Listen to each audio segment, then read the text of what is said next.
President Donald Trump announced Sunday that he plans to resurrect a controversial policy from his first term that aims to reduce drug costs by basing payments for certain medicines on their prices in other countries. His prior rule, called Most Favored Nation, was finalized in late 2020 but blocked by federal courts and rescinded by then-President Joe Biden in 2021. It would have applied to Medicare payments for certain drugs administered in doctors' offices. However, it is unclear what payments or drugs the new directive would apply to. In a Truth Social post Sunday evening, Trump said he plans to sign an executive order Monday morning that he argues would drastically lower drug prices. "I will be signing one of the most consequential executive orders in our country's history. Prescription drug and pharmaceutical prices will be reduced almost immediately by 30% to 80%, he wrote. "I will be instituting a most favored nations policy, whereby the United States will pay the same price as the nation that pays the lowest price anywhere in the world." The directive comes as the Trump administration is also looking to impose tariffs on pharmaceutical imports, which had been exempted from such levies enacted during the president's first term. The tariffs could exacerbate shortages of certain drugs, particularly generic medicines, and eventually raise prices. At least one healthcare policy analyst threw cold water on Trump's claim that his latest effort would greatly reduce drug costs. Trump has a long history in his first term of talking bigger on drug pricing than what his policies would actually do. Chris Meekins, an analyst with Raymond James, wrote in a note to clients Sunday evening. The more grandiose Trump's proposed executive actions, the less likely they are to be implemented, as successful court challenges will be much more likely.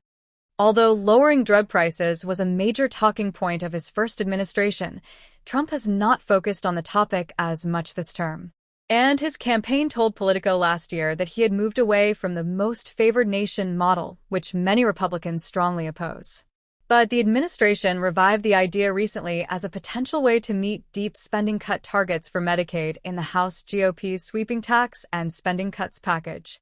However, it's unclear whether the proposal will be included in the legislation, the details of which should be announced shortly, or whether it would be covered by the executive order. The initiative will likely face stiff opposition from the pharmaceutical industry, which successfully halted the first iteration. This foreign-first pricing scheme is a bad deal for American patients. Importing foreign prices will cut billions of dollars from Medicare with no guarantee that it helps patients or improves their access to medicines.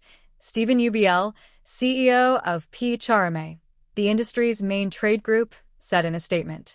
"It jeopardizes the hundreds of billions our member companies are planning to invest in America, making us more reliant on China for innovative medicines."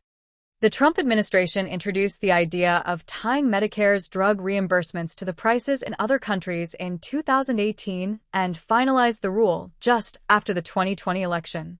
The 7-year model would have allowed the U.S. to piggyback on discounts negotiated by other peer countries, which typically pay far less for medications in large part because their governments often determine the cost. Under the 2020 initiative, Medicare would have paid the lowest price available among those peer countries for 50 Part B drugs that are administered in doctors' offices. The administration estimated it would have saved about $86 billion. At the time, Medicare was barred from negotiating drug prices, but that changed with the 2022 passage of the Democrats' Inflation Reduction Act, which gave Medicare the historic power to bargain over prices for a small number of drugs annually. A most favored nation proposal could save beneficiaries money in their out-of-pocket costs and their premiums, which are both affected by the price of drugs, experts said. This story has been updated with additional information.